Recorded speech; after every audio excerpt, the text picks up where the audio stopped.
Our first video on section 3.7 and the chain rule. This is a big wrap up. This will be our last topic, our last section that's covered on our first midterm examination. It's our last, it's also like our last really major differentiation rule. That when we've done this, there's more to come after this, but this is maybe the last of the truly major ones. Right here is a chain rule. And so what the chain rule does is that the chain rule is it lets you figure out how do we differentiate something that looks like cosine of x cubed. So what's going on here? We know how to differentiate cosine of x. We know how to differentiate x cubed. Those are two things that we know how to do. So what makes this special?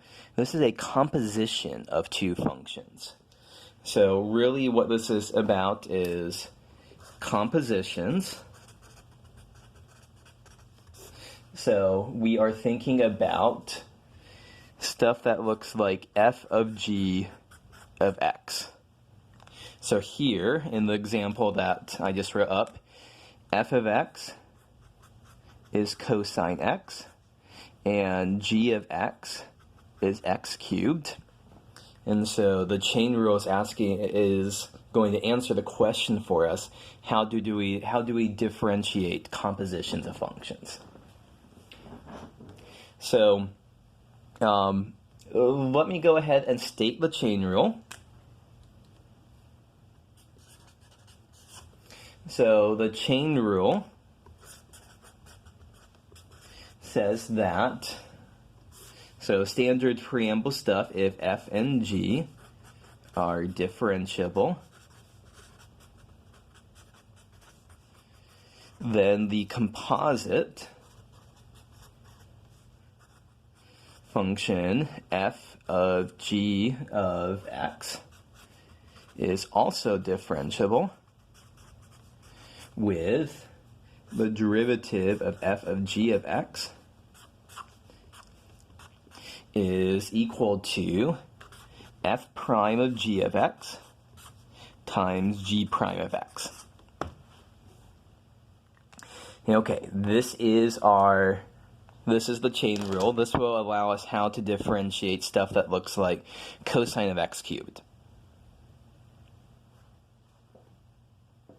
Okay, so the way that I like to think about this is I basically say take the derivative of the outside function. So here, f is the outside function, g is the inside function.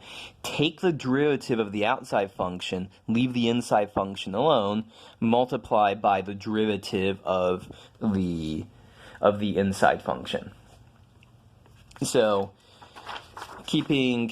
let's keep that visible here just so that we can apply it to cosine of x cubed.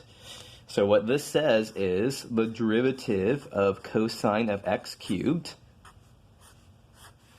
is take the derivative of the outside function. The derivative of the outside function cosine is minus sine, and leave the inside function alone, leave it as x cubed, and then multiply it by the derivative of the inside function. So what's the pieces here? This is f prime of g of x, and this is g prime of x, where f of x is cosine of x.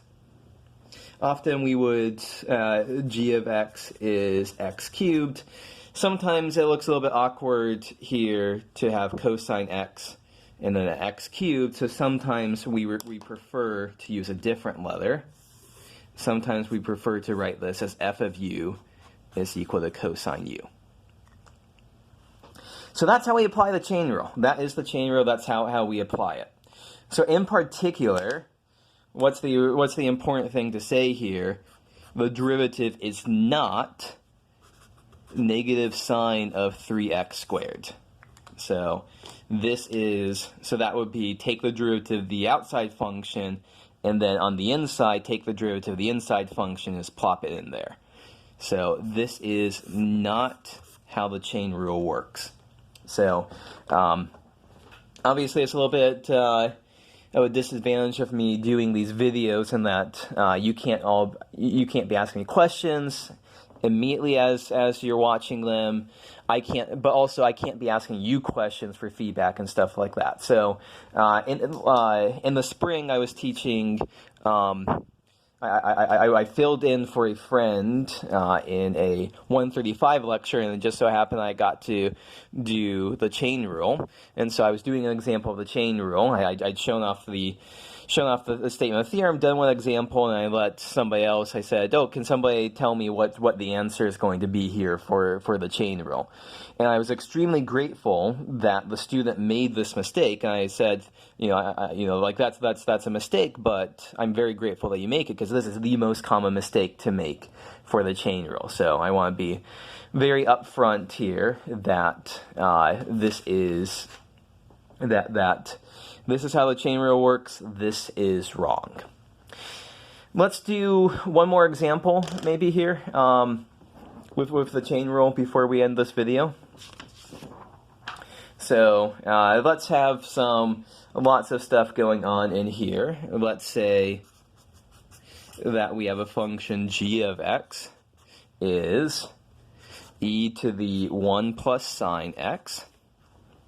So here our outside function is e to the u is outside.